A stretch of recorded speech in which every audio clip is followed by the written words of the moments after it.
मैंने जॉब के साथ एक दिन आया, मैंने यूट्यूब चैनल बनाया। मेरी जो जीभ है, वो मेरे लिप्स, मेरे माउथ के अंदर हल्की-सी चिपकी रहती थी, जिसकी वजह से मैं बहुत क्लियर नहीं बोल पाता था। हमेशा लोग मुझे बुली करते रहते थे, कोई टपली में मार के चला गया या फिर कंबल उड़ा दिया, खूब मारा और वो दिन मेरे लिए इतना ज़्यादा बुरा था, फिर मैंने पापा को कॉल किया था रोते हुए, मुझे याद है। और जब कोई लड़का रोता है ना, तो वो टूट चुका है, उसके पास कुछ नहीं है फिर। कहते हैं give a man pleasure and comfort and he will forget about his goals and give a man suffering and pain and he will become the best version, the masterpiece version of himself. मतलब किसी भी इंसान को अगर आप एक बहुत ही अच्छी सिचुएशन दे दोगे, एनवायरमेंट एकदम मस्त वाला, एसी में सुला दो उसको, तो वो ग्रो नहीं करेगा। वो बस बैठा रहेगा और एंजॉय करेगा लाइफ को। लेकिन अगर आप उसको पसीना दोगे, गर्मी दोगे और तब बताओगे कि भाई तेरी लाइफ यही है, अब ग्रो करके दिखा, तो वो हाथ-पैर मारना शुरू करेगा ग्रो करने के लिए। सो मेरी भी कहानी कुछ ऐसी ही है। पेन ही रहा है लाइफ में और पेन ने ही मुझे बहुत कुछ सिखाया है। तो मेरा जन्म झांसी में हुआ था, लोअर मिडल क्लास फैमिली से बिलॉन्ग करता था मैं और फादर मेरे आर्मी में थे। जब मैं छोटा था, मेरे पेरेंट्स की शादी के 10 साल बाद मेरा जन्म हुआ और वो इटसेल्फ में बहुत बड़ा सेलिब्रेशन था। लेकिन जब मैं पैदा हुआ, तो मेरी माँ, जिन्होंने मुझे बर्थ दिया था, उनका देहांत हो गया, जिसकी वजह से बहुत ज़्यादा नेगेटिविटी फैल गई थी मेरे गाँव में मुझे लेके। वो वर्ड कहने की ज़रूरत नहीं है कि जब बच्चा पैदा होता है और माँ मर जाती है, तो कितनी ज़्यादा नेगेटिविटी उस बच्चे को लेके फैल जाती है। तो कुछ ऐसा था मेरा बचपन, बट समय के साथ क्योंकि नेगेटिविटी बहुत ज़्यादा फैल गई थी गाँव में, पापा को भी इसे टैकल करना था, पापा आर्मी में थे, तो उनकी पोस्टिंग बहुत हुआ करती थी और इसको टैकल करने के लिए पापा ने एक दूसरी शादी की और जो मेरी मदर आई, वैसे ये वाली स्टोरी किसी को भी नहीं पता है, मेरे यूट्यूब में मैंने कभी भी नहीं बताई। मैं जस्ट ये इसलिए बता रहा हूँ, ताकि मैं अपनी माँ को थैंक्स कह पाऊँ एंड मेरे साथ जो भी चीज़ें हुई हैं, उससे रिलेटेड मैंने अपनी मम्मी को कभी थैंक्स नहीं कहा। तो जब मेरी मम्मी मेरी लाइफ़ में आई, उन्हें बताया गया था कि एक लड़का है और आपको ऐसे इंसान से शादी करनी है जिसका ऑलरेडी बच्चा है। बहुत सारी लड़कियाँ मना कर देती हैं कि यार हम जाके पालन-पोषण करेंगे क्या? बट वो उनकी शादी हुई, वो मेरे घर मतलब घर में आई पापा के एंड फिर उसके बाद उन्होंने मेरी इतनी अच्छी तरीके से देखभाल की और मम्मी ने फिर पापा को कन्विंस किया कि गाँव से निकलो क्योंकि इसके लिए बहुत नेगेटिविटी फैल चुकी है यहाँ पे। फिर पापा क्योंकि बहुत छोटे से रैंक पे थे, लेंस नायक आर्मी में बहुत छोटी रैंक होती है। उस वक़्त पापा की सैलरी जो थी वो ₹200 थी, जो कि बहुत ज़्यादा कम थी और क्वार्टर्स भी नहीं मिलते थे।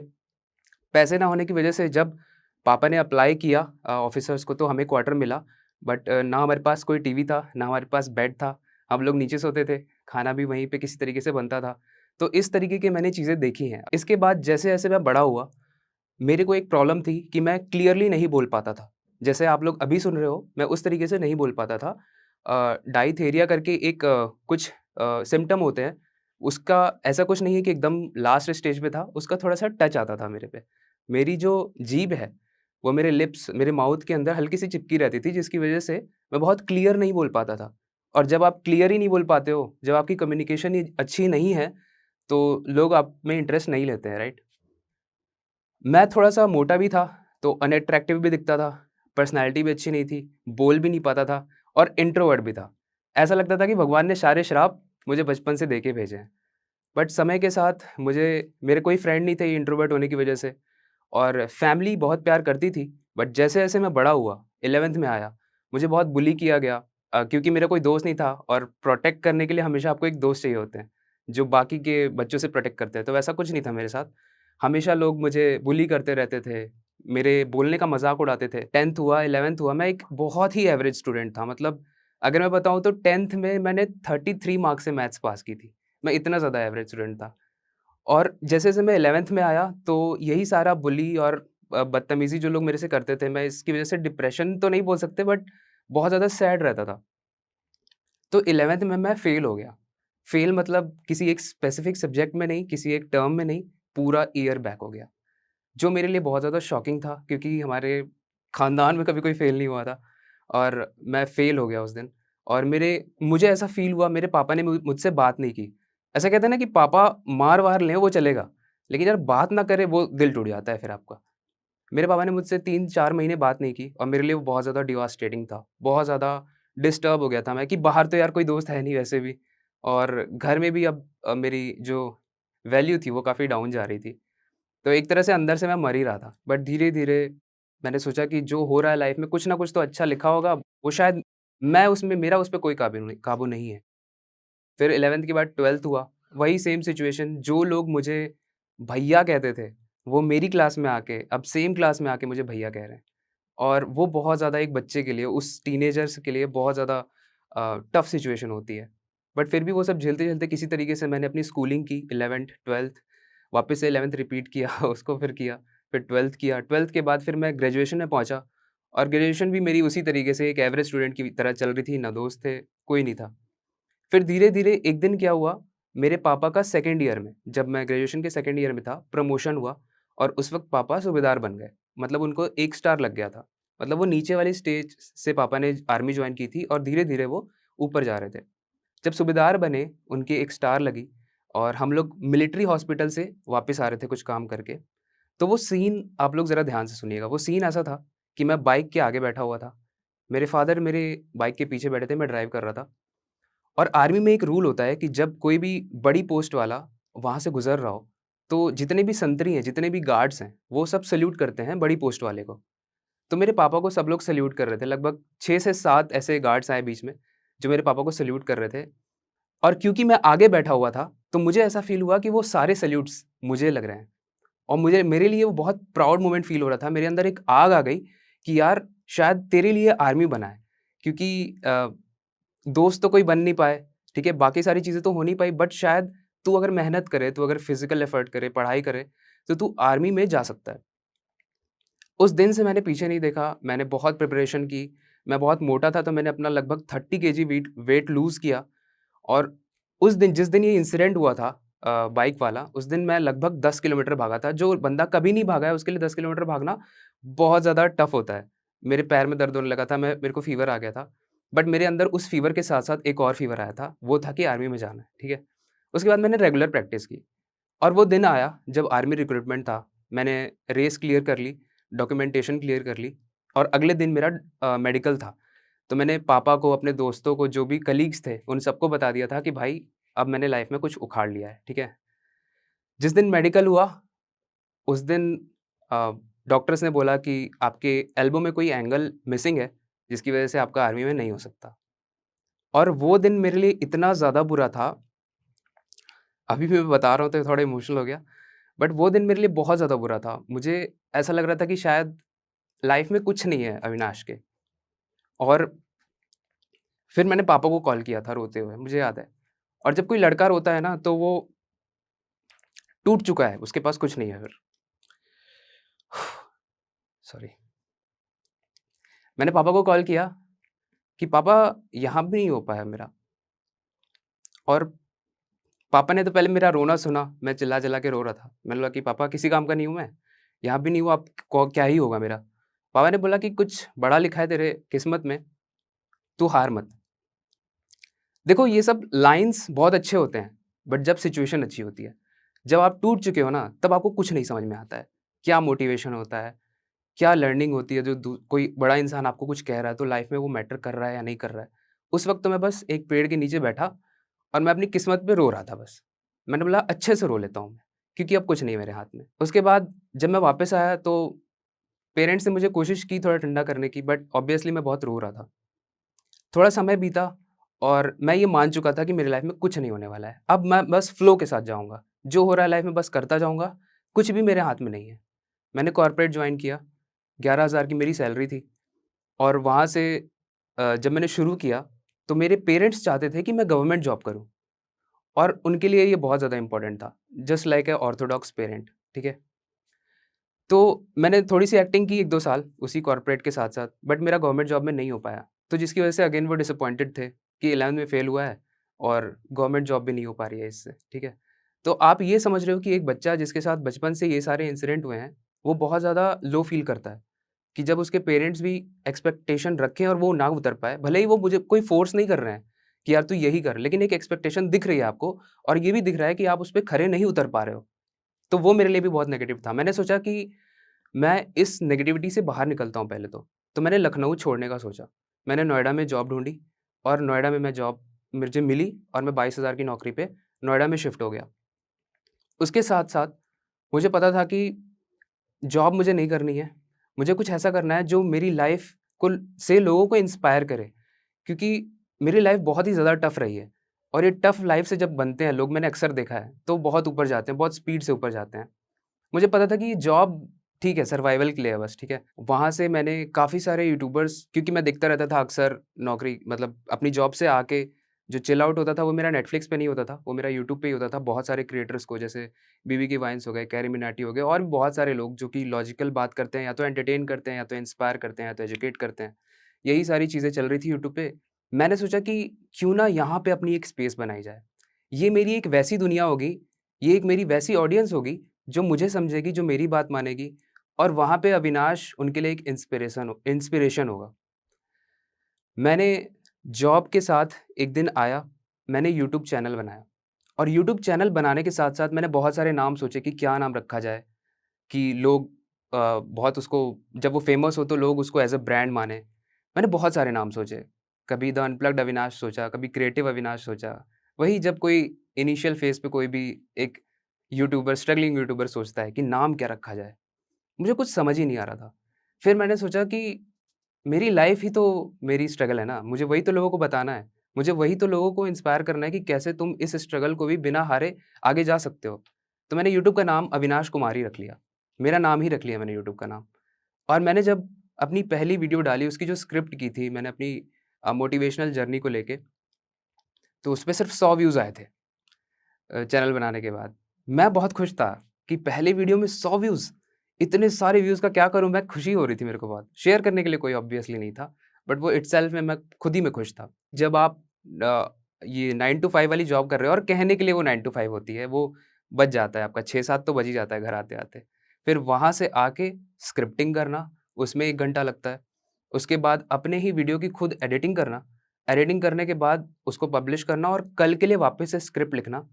तो जब मैं नेक्स्ट डे उठता था, तो मैं सुबह 6 बजे उठता था और 6 से 8 मैं अपनी वीडियो की शूटिंग करता था और उसके बाद 8 से मैं ऑफ़िस जाता था। ऑफ़िस से आने के बाद मेरा ये सेम शेड्यूल रहता था और मैंने सोच लिया था कि यार बर्नआउट तो फ़ील हो रहा है, ठीक है? क्योंकि टाइम नहीं मिल रहा है कुछ भी, बहुत ज़्यादा पसीना, गर्मी के दिन में तो बहुत ज़्यादा पसीना होता था। एक मेरे पास छोटा-सा मोबाइल था रेडमी नोट 5 करके, उस वक़्त का ब एक एवरेज सा मोबाइल था, कई बार हैंग भी होता था। कई बार ऐसा भी हुआ है कि मैं वीडियो बना रहा हूँ और वीडियो बन गई, लेकिन जब बाद में मैं उसको एडिटिंग के लिए डाल रहा हूँ, तो उसमें आवाज़ ही कैच नहीं हुई है। तो ये सारे स्ट्रगल फेस करते वक़्त भी मैं नहीं रुका क्योंकि मुझे दूर का बहुत दिख रहा था। मुझे पता था मुझे कहाँ जाना है। बट मुझे इतना भी पता था कि लोग जो हैं वो माइक यूज़ करते हैं अच्छा, लोग अच्छा कैमरा यूज़ करते हैं और मेरी 22,000 की नौकरी थी जिसमें से 10,000 रेंट था। 10,000 मैं घर भेज देता था, दिखाने के लिए कि कुछ कर रहा हूँ बाहर आके। वो एक नॉर्मल मिडल क्लास फैमिली सोचती है ना कि बाहर जाके क्या ही कमा रहा है, कुछ बचा तो पा नहीं रहा है। तो हाँ भाई बचा रहा हूँ, ये लो 10,000 मेरी तरफ से, 10,000 मैं अपने लिए और वो 2,000 मेरे पास बचते थे। उसी में मैं अपना ट्रैवल और उसी में मैं अपना एक्सेसरीज़ किस तरीके से खरीदूँ मैं समझ नहीं पाता था। मैंने 800 का माइक खरीदा, जो कि मेरा पहला माइक था और मेरे पास सिर्फ़ ₹200 थे, ₹300 मैंने बाकी के ₹500 मैंने उधार माँगे और उससे मैंने अपना सबसे पहला माइक खरीदा बोया M1 और उसको मैंने जब अपने मोबाइल से कनेक्ट किया, तो एकदम जादू वाली आवाज़ आ गई, एकदम क्लियर आवाज़। मैंने बोला अब मज़ा आ रहा है, अब लग रहा है कि क्रिएटर वाली वाइब आ रही है। तो तब मुझे समझ में आया कि एक्सेसरीज़ का क्या रोल होता है आपकी यूट्यूब जर्नी में। अगर आप सिर्फ़ सोचोगे कि आप बस हार्ड वर्क करते रहो अपने मोबाइल के बेसिस पे और कोई इम्प्रूवमेंट ही ना करो उस जर्नी में, तो लोग आपको क्यों सुनेंगे? माइक मैंने लिया, उसके बाद मुझे पता था कि मैं किस पे बेट कर रहा हूँ, मैं खुद पे बेट कर रहा हूँ। तो मैंने 1 लाख का लोन लिया और मैंने कैमरा खरीदा और वो कैमरा लगभग 89,000 का था। उसकी एक्सेसरीज़ ले लेके स्टैंड-वैंड वो 1 लाख पहुँच गया था। मुझे पता था कि मैं इसको आने वाले 1 साल में कवर कर लूँगा, ठीक है? हालाँकि मेरे पास पैसे नहीं बचते थे जॉब से, बट किसी भी तरीके से मैं पे कर रहा था। तो पहली और दूसरी वीडियो में तो 100, 200 कभी ऐसे व्यूज़ आ रहे थे। उसपे थोड़े बहुत व्यूज़ आने लगे थे, शुरुआती दौर में जिस हिसाब से व्यूज़ आते हैं वही आ रहे थे। कभी-कभी तो ड्रॉप भी हो जा रहे थे, ऐसे 15 भी हो जा रहे थे। तो मैं सोच रहा था अरे! ये क्या हो गया? बट फिर वो मैंने बहुत स्टडी की तो पता चला इतनी जल्दी ये सब नहीं होता है, ठीक है? वो जो 100 आए थे वो गलत था, ये 15 जो आए हैं ये सही है, ठीक है? इस तरीके से शुरुआत होती है। मैंने बहुत सारे तरीके के वीडियोज़ डाल के देखे, कभी मोटिवेशनल डाले, कभी स्टोरी टेलिंग का कोई डाला, मैंने हॉरर भी ट्राई किया, मैंने माइथोलॉजी भी ट्राई की, हिस्ट्री भी ट्राई किया। बट सबसे ज़्यादा जो रिस्पॉन्स आया, सबसे ज़्यादा जो रिस्पॉन्स आया, लोगों ने उसमें इंटरैक्ट किया, वो था मोटिवेशन। और कहते हैं ना कि ऑडियंस ही आपको यूट्यूबर बनाती है। तो मुझे ये चीज़ समझ में आ गई थी कि ऑडियंस को जो पसंद आ रहा है और जो मैं लॉन्ग टर्म तक कर पा रहा हूँ, वो है ये मोटिवेशन। तो मैं इसी पे कंटिन्यू किया। तो व्यूज़ तो अभी उतने ज़्यादा नहीं थे, बट एक दिन मैं रात में सोया और ऑफ़िस जाने से पहले जस्ट अपने वीडियो शूट किया और जब लास्ट वाली वीडियो मैं अपलोड कर रहा था, यूट्यूब मैंने खोला तो मेरे 500 सब्सक्राइबर थे और ये हुआ था 5 महीने के बाद। तो मैं तो एकदम कूद रहा था, ठीक है? बट मैंने सोचा कि ये तो अभी शुरुआत है, अभी चलो खुश नहीं होते हैं। जब तक कुछ होता नहीं है तब तक इतना खुश होके क्या होगा? अभी तो ना पैसे आ रहे हैं, ना व्यूज़ उतने आ रहे हैं और ना कोई ऐसी कम्युनिटी बनी हुई है। तो मैंने सोचा कि आज से मैं एक चीज़ डिसाइड करता हूँ, उस वक़्त मैं उतना कंसिस्टेंट नहीं था। बट मैंने यूट्यूब पे बहुत सारी ऐसे स्पीचेज़ सुनी कि आपकी कंसिस्टेंसी आपको बहुत आगे ले जाती है और उस कंसिस्टेंसी में जो वर्ड है ना, वो बहुत अंडर एस्टिमेटेड है, बस कंसिस्टेंसी लोग बोल के छोड़ देते हैं। बट एक्चुअली में वो आपको इम्प्रूव करती है समय के साथ-साथ। आप जो आज वीडियो डाल रहे हो और आप जो 21st वीडियो डालोगे इसके बाद या फिर 100 वीडियो के बाद जो आप होगे, वो टोटली डिफरेंट होगे। तो इसलिए बीच में रुकना नहीं है और मैंने सोचा कि 365 डेज़ हैं और 365 वीडियोज़ जाएँगी अब। उसके अगले दिन से हर दिन मेरी वीडियो गई, हर दिन मैं आया, मैंने स्क्रिप्ट किया, मैंने एडिट किया, मैंने पोस्ट किया, मैंने स्क्रिप्ट किया, एडिट किया, पोस्ट किया। दिन बीते, हफ्ते बीते, महीने बीते और 8 महीने तक कोई ग्रोथ नहीं थी। वही कभी 1000 व्यूज़, कभी 800 व्यूज़। उस दिन अगेन मैं सोया और जब सुबह उठा तो मैं देख रहा हूँ कि मेरे 1 लाख सब्सक्राइबर्स थे और उसमें से मेरी एक वीडियो वायरल चली गई थी, जिसमें से 3 करोड़ व्यूज़ थे उसमें। वो रातों-रात इतनी ज़्यादा वायरल गई, इतने ज़्यादा ऑडियंस ने उसे पसंद किया कि मेरे पूरे यूट्यूब पे ट्रैफ़िक आने लगा। मेरे पूरे यूट्यूब पे लोग देखने लगे वीडियोज़ और इसी को अब मैं समझ गया कि कंसिस्टेंसी कहते हैं क्योंकि आपके पास एक पोर्टफ़ोलियो होना चाहिए कि आप क्या दिखाना चाह रहे हो लोगों को।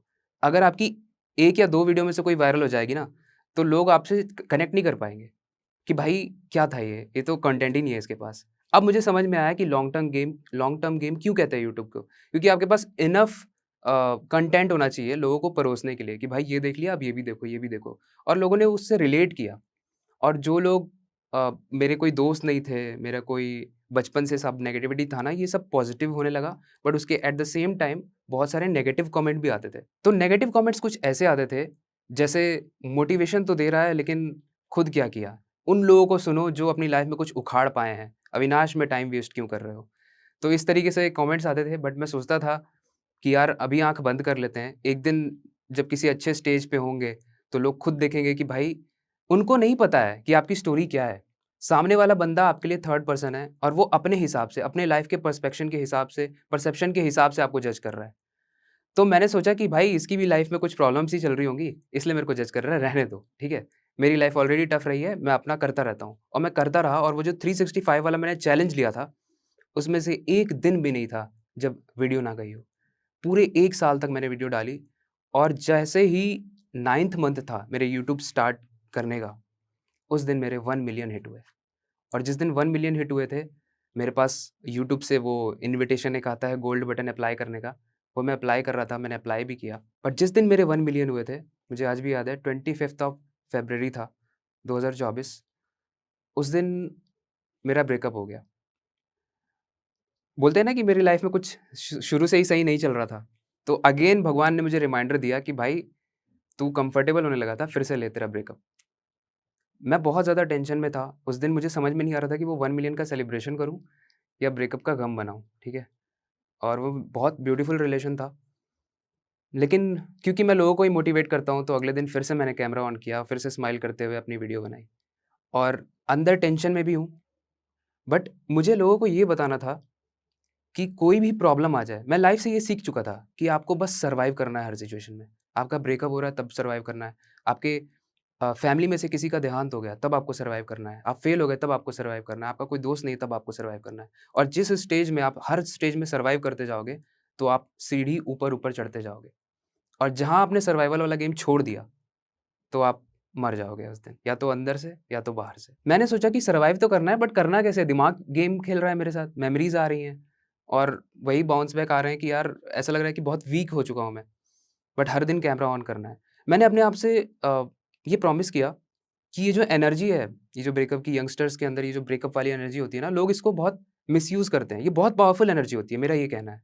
ये आपको बना भी सकती है और आपको बिगाड़ भी सकती है। लोग इसको अपने नेगेटिव साइड्स में ले जाते हैं, ड्रग्स, अल्कोहल जो भी चीज़ें हैं, वो यूज़ करने लगते हैं, अपने इस सैडनेस को कम करने के लिए। बट मुझे लगता है वो टेम्परेरी है, रात में आप ये सब कर लोगे, सुबह उठ के फिर अगेन वही आपको फेस करना है। मैंने सोचा कि एक दूसरे नशे में जाते हैं, मेहनत के नशे में जाते हैं। मैंने बोला कि अब लॉन्ग वीडियोज़ भी बनाऊँगा, शॉर्ट वीडियोज़ भी बनाऊँगा, इंस्टाग्राम पे सबका रिप्लाई भी करूँगा और एकदम अपने आप को आग में झोंक दूँगा। बट मुझे अब खुद पे फ़ोकस करना है और मुझे दुनिया को बताना है कि आपकी लाइफ़ में कितनी भी प्रॉब्लम आ जाए, अगर आप चाहो तो आप ऊपर जा सकते हो। क्योंकि आपकी लाइफ़ के हीरो आप खुद हो। आपकी ज़िंदगी की किताब को आपको कमाल से लिखना है, कोई और लिखने नहीं आएगा वहाँ पे। तो मैंने ये सोचा और मैं वीडियोज़ बनाता गया और इतनी ज़्यादा पावरफुल वीडियोज़ बनाने लगा और ज़्यादा उस एनर्जी के साथ, वो जो अंदर दुःख और गुस्से वाली एनर्जी थे, उसको मैंने रिवेंज से हटा के अपनी ग्रोथ के अंदर चैनलाइज़ किया और मेरे विदिन 2 मंथ्स 2 मिलियन हो गए।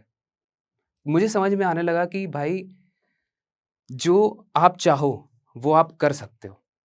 आपको अगर कोई रोक रहा है ना, तो आप खुद हो और कोई नहीं रोक रहा है। तो अंत में बस यही कहूँगा कि अपने सपनों पे आपको ही उड़ान खुद ही करनी है। दूसरा कोई नहीं आएगा कि भाई आजा, यहाँ पे बिठाता हूँ तेरे को। हर एक स्टेज पे आपको सर्वाइव करना है और जैसे-जैसे आप सर्वाइव कर लोगे, आप ऊपर बढ़ते जाओगे। वैसे ही एक और चीज़ है कि अगर आप सोचोगे कि पैसा आपको एकदम यूट्यूब पे आते ही मिल जाएगा, तो ऐसा कुछ नहीं है। मैंने जॉब तो छोड़ दी थी बट उसकी ग्राउंड रियलिटी ये थी कि शुरुआत में जब मेरे को फर्स्ट पेमेंट आई थी, वो आने में ही 3 से 4 महीने लग गए थे और वो जो पेमेंट थी, वो सिर्फ़ ₹8,000 थी। और वो देखकर मुझे लगा कि मैंने जो प्रॉमिस किया है खुद से 3-4 गुना ज़्यादा कमाने का, ये सब थोड़ा-सा शैटर हो रहा था। बट क्योंकि मैंने जैसा बताया ये लॉन्ग टर्म गेम है और जो इसको लॉन्ग टर्म समझ के चलता है, वही यहाँ पे सर्वाइव कर पाता है और ये सर्वाइवल का ही गेम है। तो कोई भी अगर ऐसा सोचा है कि मैं यूट्यूब मैंने क्रिएट कर दिया, अब मेरे को लाखों में पेमेंट आने लगेगी, तो ऐसा कुछ नहीं है। फर्स्ट पेमेंट मेरी 8,000 आई थी, उसके बाद अगले-अगले महीने मेरी 20,000 तक गई, फिर 50,000 तक गई, फिर स्पॉन्सरशिप वगैरह लेके अब वो लाखों में है। तो ये सब एक ग्रेजुअल फ़ेज़ होता है। ये इनिशियल फ़ेज़ में आपको पैसे, फ़ेम, व्यू, सब्सक्राइबर सब नहीं मिलते हैं और आज मैं इस स्टेज पे खड़ा हूँ, जोश टॉक टीम को थैंक यू सो मच। ये इटसेल्फ में एक अचीवमेंट है क्योंकि जो लोग कहते थे कि यार तू तो बोल ही नहीं पाता है, तू क्या मोटिवेशन देगा, किसी सक्सेसफुल इंसान को सुनो। तो शायद ये मेरी सक्सेस की सीढ़ी में एक स्टैम्प लग रहा है आज कि भाई तू लाइफ़ में अच्छा कर रहा है अविनाश और शायद इसी तरीके से मुझे और भी मंच पे बुलाया जाएगा। बट ये मेरे लिए बहुत बड़ी बात है। थैंक यू सो मच जोश टॉक टीम।